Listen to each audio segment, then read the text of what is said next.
Hello, everyone. My name is Brooklyn, and I am the instructor at DockYard Academy. Today, I'm joined by Mike Binns and Brian Cardarella. And today, I believe Brian is going to be talking to us about LiveView Native.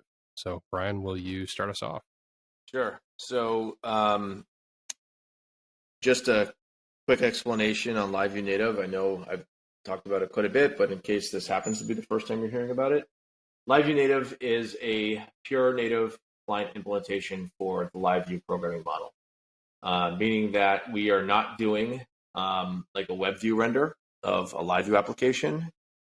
We are actually using, in the case of iOS, SwiftUI's composability to represent SwiftUI Views as essentially XML-esque markup in templates, and relying upon LiveView to cut and provide diffs over the wire, and then we reassemble those diffs, and then after every single update over the wire, we rewalk the now recomposed essentially XML document and produce Swift native SwiftUI elements and inject these into the SwiftUI view tree. So I presented on this at ElixirConf last fall. There's been a few blog posts published on our progress. I came on this podcast, I think at least once, and spoke about it. And I've been offering semi-regular updates on Twitter as to the progress of the project. And I thought it'd be a good opportunity to come back on and provide a bit more detail as to, first of all, what we've been working on, our architectural direction, and opinions that we've been working with, some of the roadblocks that we've hit, and hopefully a sense on when the Elixir community can start building out native applications with LiveView Native. So at ElixirConf, we showed off a fully functioning LiveView Native application, the ElixirConf chat app. This was deployed to the App Store, and people were able to download it, use it, and it worked. We had the SwiftUI client repository had about as much code in it that was necessary to get the chat application working, so we built towards that, essentially. And at the time, I had given an estimation on trying to set expectations around when some things would be done or really ready for production use.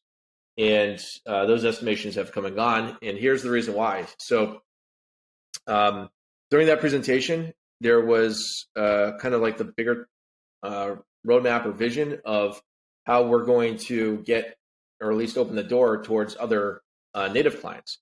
And the big two, of course, are target iOS and Android. And on the iOS side is SwiftUI, is the composable UI library that we're building against. And then on the Android side, there's JetPack Compose. And what would be nice too is in the near future start talking about other platforms, so like Windows targeting WinUI 3, and at that point we have like almost like 99% of potential use cases covered. But what became clear was LiveView itself not being like done, in the sense that's 1.0, means that we still would have to absorb any upstream public API changes that may occur. And having multiple clients implemented with the LiveView like client model code meant that any upstream changes to LiveView we would have to fix n times, n being the number of clients that DockYard was supporting. So I decided maybe a month after ElixirConf that what we were going to do was put a pause on some of the development on the actual clients and extract out the LiveView programming model, like essentially what is morphed on JavaScript side, and then all of the LiveView hooks and such in JS, and extract this out and rewrite it in Rust. so that we have a common library. We're calling it LiveView Native Core. That now we just have to fix upstream changes once, and any clients that should, and everyone should be building on LiveView Native Core, but any clients that come about will just need to update their dependency on LiveView Native Core. And what's nice is that we should be able to just keep that as some sort of like versioned range that you're depending against. So that took some time. That took a little bit of time to get right, and we're still technically not done. We want to extract channels as well into Rust and put that into Core, so that we have essentially all of the common API surface layer covered in Core that any client library might want. And then it's really up to the client libraries to wrap their target view library and essentially just match it up against LiveView, which sounds simple, but that's still a lot of work. So L is currently focused on re-implementing channels in Rust, and Paul was the one that built the Core library. So that Core landed maybe a month or two ago, and we've been focused on just kind of going through the task list of the SwiftUI views at this point. We in SwiftUI itself, like Apple has multiple view libraries at this point, like UI libraries. There's like MapKit, there's going to be Swift charts, all these things, but these are outside the scope of what we're tackling at the moment. We're just trying to tackle like the base views that exist in SwiftUI itself. So I think that we identified that there were 75 or 74 views that we will be essentially making work in LiveView Native. And I believe today we're currently at 35 or 36 of them complete. So we're roughly a little bit below 50%. I expect a lot of them to start landing pretty rapidly too in the next few weeks, because the really difficult ones were the ones the team focused on up front, because these required a lot of, I'd say, some rethinking as to what we're doing under the hood as well. For example, when it comes to like data bindings in Swift, there are conventions for data bindings within Swift, and you can think of this as on the browser side with LiveView, kind of the same thing as the event listeners that using the PHX commands, the PHX attributes would set up within a LiveView application.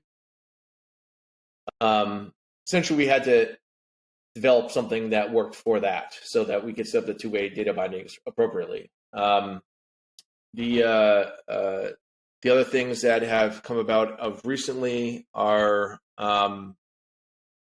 we started. So during my presentation, I think too, I said that our goal was to not require any upstream changes in LiveView or Phoenix in order to work.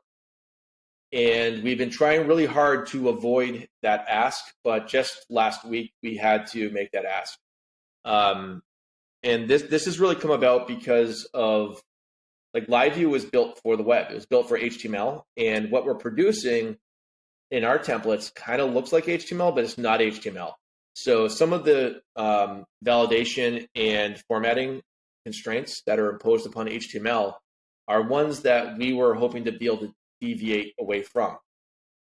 This has come about in a few areas. For example, LiveView doesn't support void tags, and there are many places that we want void tags in LiveView Native. The next one is we're like, our convention is if you have a SwiftUI view name, like that has camel casing in it, then you just go through like a hyphenation case conversion of the name, and that gives you the corresponding element name to use in LiveView Native on the template side. And this was fine at first, but some things didn't really like work very well for that, or we had to deviate from that convention a little bit for developer ergonomics. So, for example, there are views called stacks. And stacks are just a way for you to, if you put multiple views in them, they'll just space them out properly. So there's HStack, and you have an HStack view, and then if you put like 3 subviews in there, they'll render out one next to each other horizontally, left to right. And if you have VStack, then same deal. They'll render out from the top down. But the view name and the capitalization of it in SwiftUI is capital V, capital S stack, like S, capital V, capital S tack. So VStack, and same with HStack. And so using our convention, the corresponding element name would be H-stack or V-stack. And this gets a little bit more verbose when there are concepts called lazy stacks, which essentially virtualize the rendering of items. And that means that with a VStack, if it overflows off the bottom of the viewport, everything that you put in there is pre-rendered. And if you have, let's say, 1,000 items, the performance is going to be terrible, just scroll performance. And so virtualization allows the scroll size to be maintained. It allows all the elasticity of scrolling on touch devices to be maintained. But the rendering doesn't occur until that element is approaching the viewport. So by the time it gets into the viewport, it's rendered. Depends on if there are network events and like the latency around the network events. So for example, if there are async images on that item, you may still see like a low loading indicator.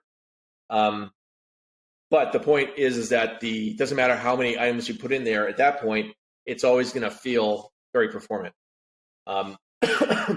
So anyway, all this to say, what we wanted to do was get away from the hyphenated element names in LiveView Native's templates and just preserve the actual camel casing of the original SwiftUI element names. However, LiveView Native, through its HTML validator, not through the HTML validator. LiveView Native was making an assumption that if you had an element name that started with a capitalization, then it was a reference to a LiveView component.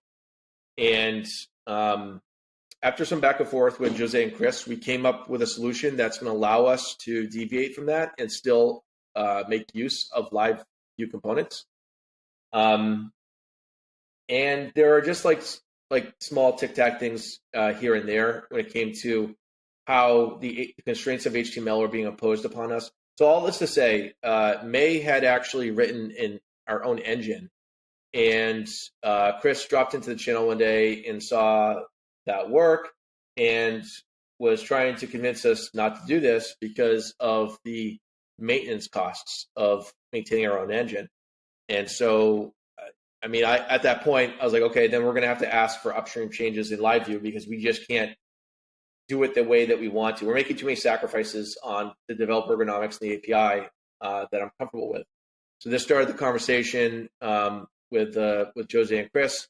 And I believe what's going to come out of this is Felipe, who's on the LiveView core team. I think just regular Phoenix core team. I don't think LiveView has a separate core team. But he is working on some tokenization updates and hopefully some hooks on the engine that allow us to now essentially have our own engine that is going to inherit nearly all the behavior of the underlying core maintained engine, and then we just get our whatever deviations that we need, and that should put us in a good spot. But for the time being, we're still working off of our custom engine, just so that we're not blocked on certain developments of the client itself. The next thing that's come about is we kind of got a little bit of a preview of some upcoming changes in Phoenix.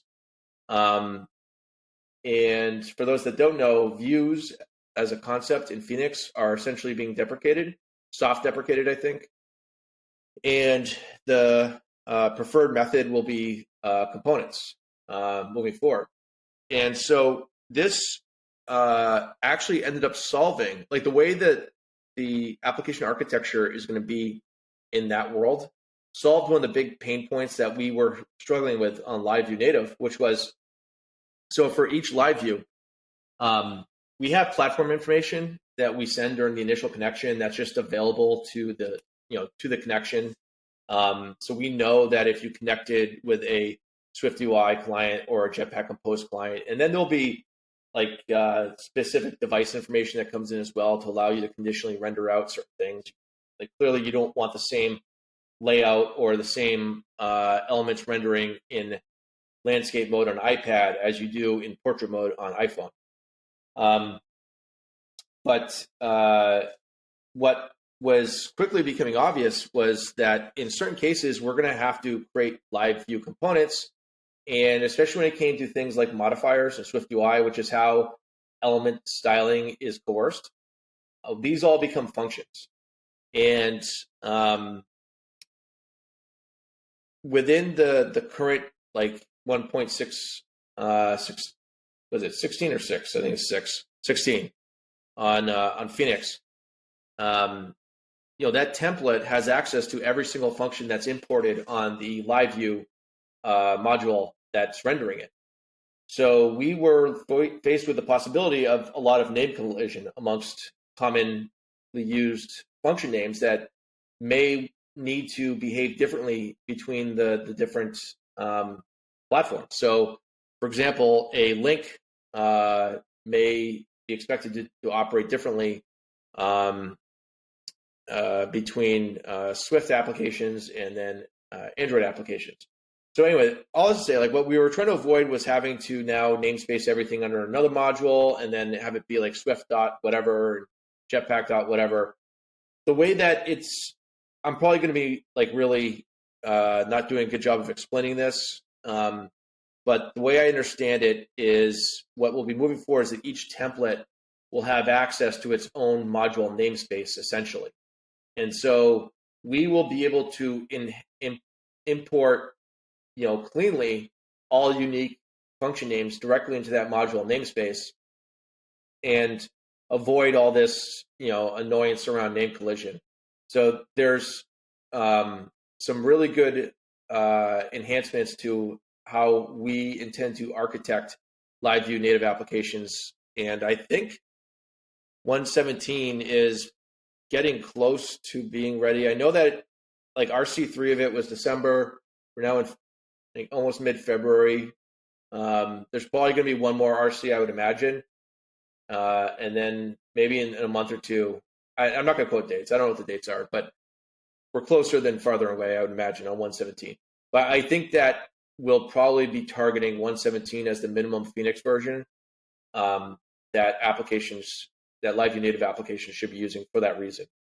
What else have we been doing? So the JetPack Compose client, we brought in a new engineer, and he essentially rewrote the entire client. And these are all in the form of there's one really big PR and then some more atomic PRs that it has been going through code review for the past week or so. So I think we're probably another week away from that initial work being merged into the main branch on the JetPack Compose client. And this essentially will set the framework for how we build out the JetPack Compose client. The next steps on that is we have to integrate core into it. It still is using its own like morph DOM reimplementation in Kotlin. This is going to allow us to really test and verify that having these multiple clients dependent on core was a good idea. I still think that it's going to be beneficial. We just don't know, like the bindings and everything we exposed on core were to the service of the SwiftUI client. We have not integrated it to anything else yet, so this will be a good test. And then that developer will actually be joining, after that integration is complete, that developer will be joining the SwiftUI client team for maybe a month or two. And the reason for that is at DockYard, I'm managing multiple R&D projects at the moment and running the company. And so I'm spread pretty thin.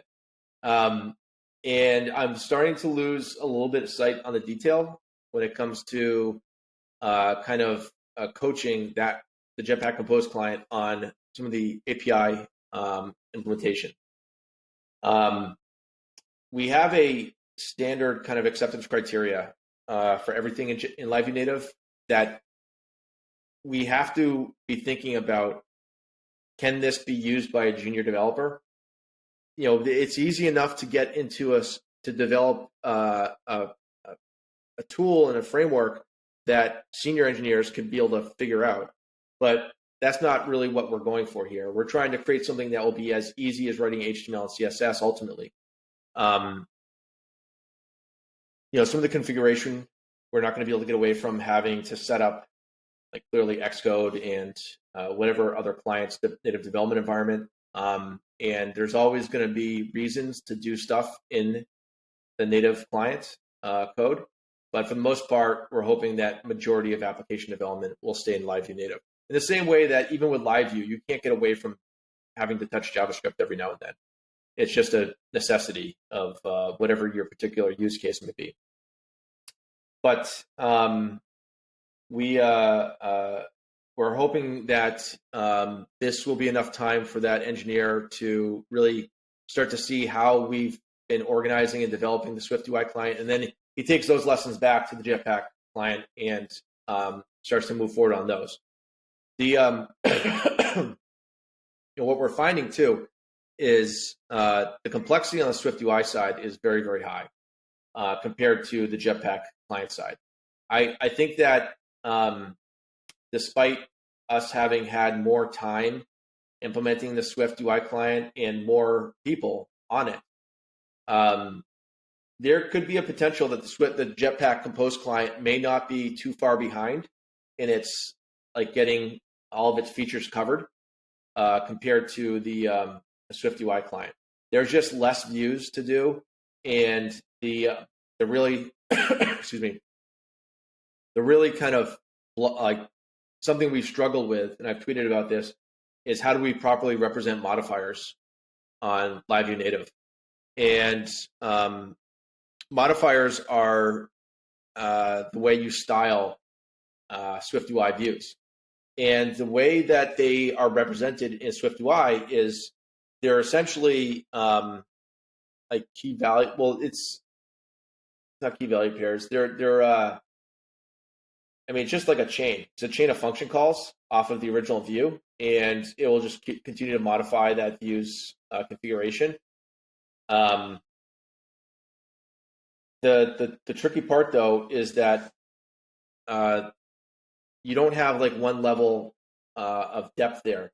You have each like function call can take sub function calls, and on top of that, modifiers could take views, which really blows up the complexity here, because we can't represent the modifiers in a CSS style at that point.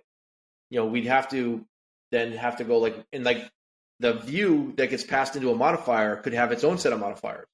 So it's something that we have to do in the template, at least we feel like at the moment. We have a wire format that's essentially like a marshaled serialization of the modifiers that get sent over the wire that works fine, and it's actually that's like that's how we're going to be sending the data, and that's there. But what we've really struggled with is how do we, what's our DSL for making this very simple to write?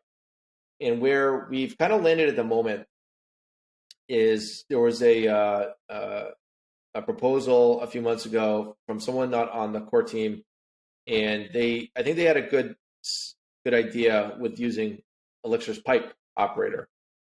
This is how you clean up like deeply nested chaining, like function chaining in imperative languages at least.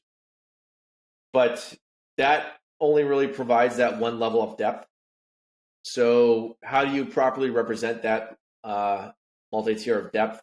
And that's something that we've kind of been bouncing around back and forth on. May had a proposal that was functionally correct, but it was complex in the implementation, and I don't think it met the smell test on being easy for a junior developer. So we unfortunately had to shelve that idea. But I think some of what she wrote is sticking around in the sense of what we're currently using.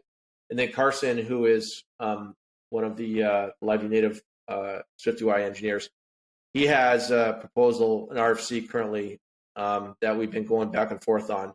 It's definitely far simpler. It keeps everything in the template. But what is still not clear to me, and what we really have to get to, is starting to build applications with this and seeing what feels good. We're kind of working off of somewhat trivial use cases at the moment. And as I've come to learn, SwiftUI modifiers can get pretty deep and complex in their organization. So like there's an exit hatch there, though. You could essentially create a new element, a new view on the SwiftUI side that encapsulates all those modifiers within it, and then takes like one or two configuration options and then expose that through the custom view registry on LiveView Native. And now you just reference that custom element name. And you avoid all that like deep modifier stuff. And that may be the way to go in terms of like refactoring of LiveView Native applications. But what I'm really hoping for is that what we're doing at the moment is going to satisfy the needs for quick prototyping and then production application development, because that's the sweet spot when it comes to any technology. You have so many technologies and web technologies I've been exposed to in my career that are like technically good, that are very powerful in their purpose and their use case, but don't prototype very well. And so what you end up having is more senior engineers gravitate towards that solution, but companies don't end up adopting it because they can't really go out and find people to work in it. This is why I'm very focused on making sure that junior engineers can work in this, because that implies that this is going to have easy and quick prototype capabilities. But then some frameworks and some tools err on the opposite side. They're really good at prototyping, but when it comes to like actual like complexity, they fall apart very quickly. What I've seen some frameworks do, which I don't want to do either, is, so there was for a long period of time, they're probably still out there somewhere, but it was like a list of all frameworks implementing the same to-do application in JavaScript. And some of these frameworks started producing API that accelerated that particular use case. So they were good at prototyping. This API surface was added specifically for the marketing in that particular use case, but no one ever used that API for doing anything serious. So we gotta, like, that's the balance we're trying to strike here, and something that we're keeping in mind, and something that's really important, I think, to the success of the project. So beyond the SwiftUI views themselves, we've started to scope out many of the other UI libraries in Apple's ecosystem. And I think very shortly after we get SwiftUI's views covered, we're probably going to try to cover Swift Charts. As I understand it, Swift Charts is the first Swift UI, like 100% SwiftUI view library that Apple's produced. Like many of the other things like MapKit and such, I think straddle the line between SwiftUI and UIKit for Objective-C built applications. I could be speaking a bit like more in the, like, maybe not as current as my knowledge is, but the nice thing about Swift Charts too is that they're going to demo very well, which is also really good for adoption. You know, that when we've created the screenshots and the little videos of the Swift UI example apps, they look really good. And then the reality of JetPack, I mean, you can style it any way you want ultimately, but the default styling is really material design, which feels very dated nowadays and still looks, to me at least, I think web in terms of its application, not necessarily native. That could just be because I'm not a regular Android user. But I just think that the screenshots that we see come out of the JetPack Compose examples just don't, they're not as much eye candy as the iOS ones. And so there's another, again, I'll say it the same term, we have to strike that balance between getting things done and also gathering attention and adoption. And so a lot of that comes with the wow factor, and SwiftUI definitely demos better, and Swift Charts is going to demo really nicely. So that's really where our focus is, and hopefully get some more people into using this. The last part I'll say is as much as the modifier discussion on the SwiftUI side of things has been complex and difficult, a bit of a struggle on the JetPack Compose side, it's actually the opposite. They're very simple, and they're going to be essentially key value pairs, like adders on the element names, and that's the benefit of having a very flat system. We have not really hit like implementation scale yet on the JetPack Compose side, so I don't want to say I'm married to that statement just yet, but it seems like that's going to be the case. I'm hoping that we're going to, I mean, in terms of like functional views and such, people could probably definitely start playing with LiveView Native today. I know some early people did right after the conference, and then we shut, like, development looked like it was lagging because of core. But a lot of the views are very, very useful today. We're actually going to start. So I took the original Phoenix LiveView example repo that Chris put together when LiveView was first introduced at ElixirConf EU back in 2021. I don't know if that reveal date's correct, but a few years ago. And it has that thermostat, like Nest thermostat recreation application in it. It has a few other examples of like LiveView use cases. And we're going to start building applications around like the LiveView native version of this. So we're just going to take the repo, we're going to update Phoenix and LiveView in it. And then I hope every other week we'll be reproducing a new, like here is the LiveView native version of this demo. And the stated design goal is to make it look identical to what Chris wrote. It's just in native. So there are certain modifiers that we're prioritizing at the moment because Chris used gradient colors on the thermostat. So we have to get gradient background colors in. We're not going to be publishing that to the App Store, but we'll at least just be taking videos and sharing the progress with the community.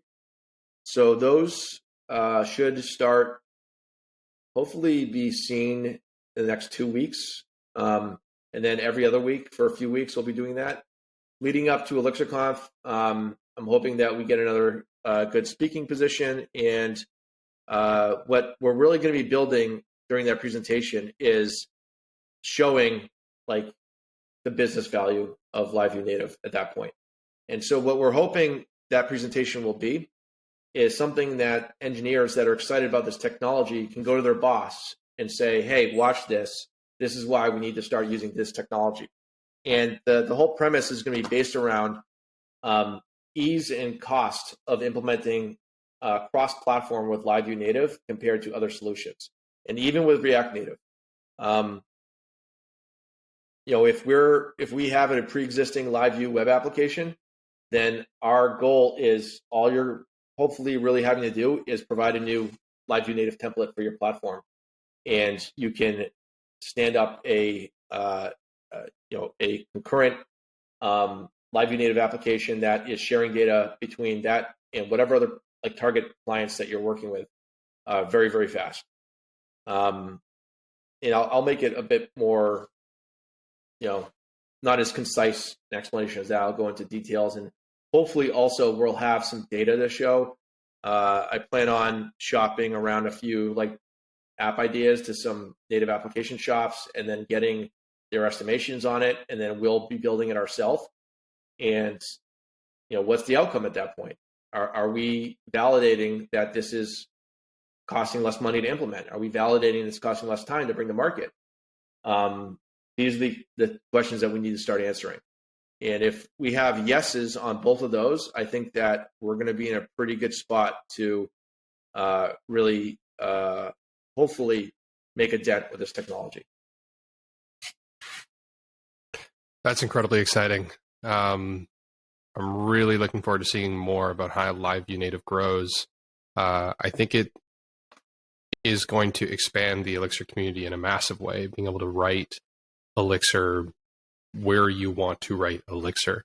So I know that a lot of people have been really excited to track progress. So yeah, I think not that this is a knock or anything, but Elixir has a reputation outside of itself as being a web technology, and that's due to Phoenix and like just how important Phoenix is. But that's just the way that it was the low-hanging fruit, essentially. Not to say that Chris's efforts have not been monumental in implementing Phoenix, but it was the first couple steps that got people interested. If Elixir just stayed as the language and didn't have Phoenix, maybe it would have grown, or maybe been known for something else. But right now, it's just known as web. And I'm hoping that in the next year, maybe this year, that reputation starts to really expand. We don't want to lose our reputation, of course, for being known for web, but I think that it has the potential for being known for other technologies as well. The nerve has been around for a while, but it's, that's a really tough nut to crack, the IoT space. But machine learning with NX, this is going to become, I think, a very important project to the evangelization of the technology.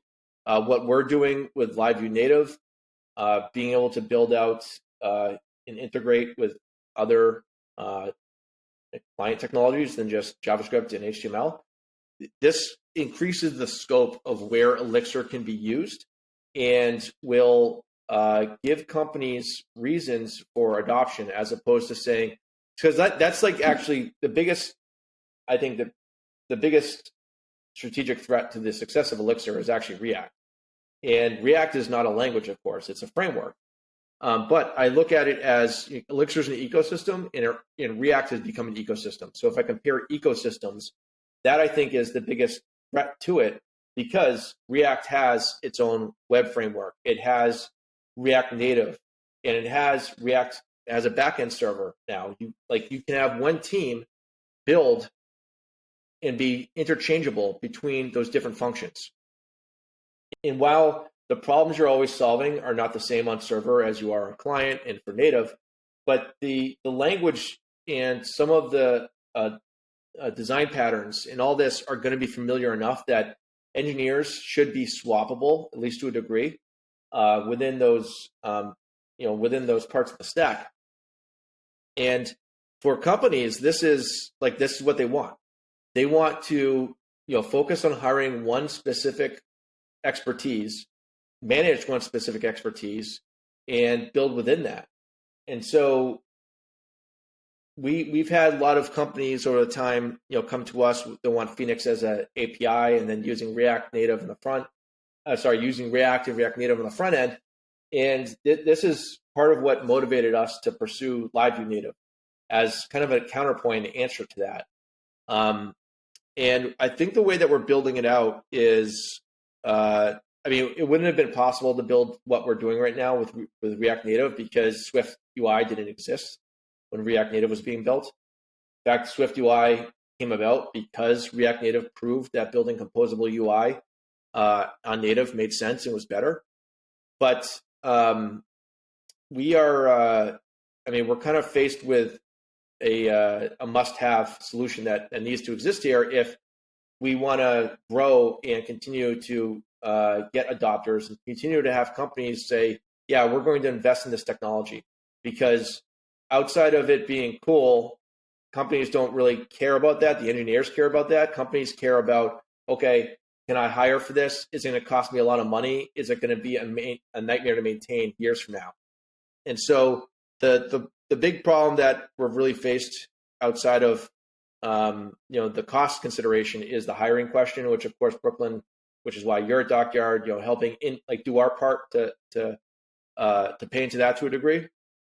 And then I don't think that there's any technology out there that can really beat Elixir in terms of the long-term maintenance question. That's something that is, I think, an undervalued statement that we are not doing a good job selling enough, especially to large enterprise companies. But if we can answer these other questions around cost, around resource availability, expertise, and things like that, then the maintenance question just becomes a value added at that point. It's not something that's going to be automatic. One thing I always really hit the Ember community for pretty hard was they had this, I think, misguided concept that if you build it, they will come. And Ember is a great technology, but people don't come unless you ask them to come. And so building the technology is like 5% of the effort here. You have to build it, and then you have to sell it. You have to convince people. You have to actually make comparisons and differentiations between what's out there. That's something that a lot of framework developers are very hesitant to do. They don't like the kind of, it's not a battle, but there's just this reluctance to make comparisons to other people's efforts because it's being seen as, you dogging somebody else, but that's not the goal there. React has Facebook backing it with billions of dollars and presumably tens to hundreds of dollars in marketing that's occurring. We need to be able to actually draw, like, what are the differences here? Why make this choice over that choice? It's not that we're crapping on React or the efforts there, but it's necessary to talk about these differences so that people that are making a decision can make an informed decision and decide for themselves that, okay, here is why I would choose React Native over LiveView Native. In this case, here's why I would choose LiveView Native over React Native. That's really where we have to get to. So part of heading towards when we're getting most of the API surface covered in LiveView Native, Brooklyn, you and I spoke about this the other day. We're gonna try to create like course content in the same way that Brooklyn's done for DockYard Academy for LiveView Native. I still have to ping Jose about this. I don't know if it's possible, but it'd be pretty awesome if we can, like, in a live book, actually produce LiveView Native templates that then we run it, and then if we have the simulator running, everything's all automatically hooked up, and we just see the result of that. If we can get that going, I think that's going to be an awesome education platform for evangelizing LiveView Native as a technology. The last parts are like some of the stuff that we're hopefully going to get done in the next few weeks. We are waiting for an upstream change in Rust itself. There's like support for target device compilation, and Rust includes a lot of Apple devices in that list. But the one device that's currently not included is Apple TV. And the PR is done, but it's just been sitting there waiting to get, I think it needs to be rebased and then merged in. The developer that had implemented it, he said he's going to get to it. And so hopefully that gets done. That opens us a path to Apple TV development. And at that point, we have, we're compiling for iPhone, iPad, Apple Watch. I posted 1 or 2 Apple Watch screenshots on Twitter already, Apple TV, Mac OS, and I'm hoping that when this Apple augmented reality VR headset comes out, that it's using SwiftUI, and then we're going to try to make a LiveView Native application against that. So it's a pretty exciting time at the moment. We're putting in a ton of time, ton of effort on this, and I'm really hoping that we start to see some really cool projects and companies using this technology over the, even this year, start to get involved with it. If anybody is watching this podcast and checks it out and is interested, come and talk to DockYard. We're looking for some early development partners that are willing to try out this technology. Yeah, same here. I'm incredibly excited about the opportunities it presents, particularly I can see it expanding the space for juniors to enter Elixir. It's a new path, an avenue, and often a lot of junior devs go through the mobile path, so that's a huge opportunity. In terms of education, being able to create some educational content about this, just to set expectations, at this point, that education effort hasn't started yet. There's, that'll be down the pipeline just to make sure we set expectations there. It literally popped in my head yesterday. So exactly. Brand new as of yesterday. Yeah. But yeah, I know we all have some hard stops coming up. So is there anything else that you want to bring up before we call it a session? No, I think good for now. Perfect. We'll try to do, as we're getting closer to, I say, a release, maybe that's next time we do another roundtable on LiveView Native. And I'll try to bring on some of the core team members too. Awesome. So I want to say a huge thank you to everyone for listening to the Elixir Roundtable. We have episodes where we talk about the goings on at DockYard. You can get updates on LiveView Native, updates on things in the community.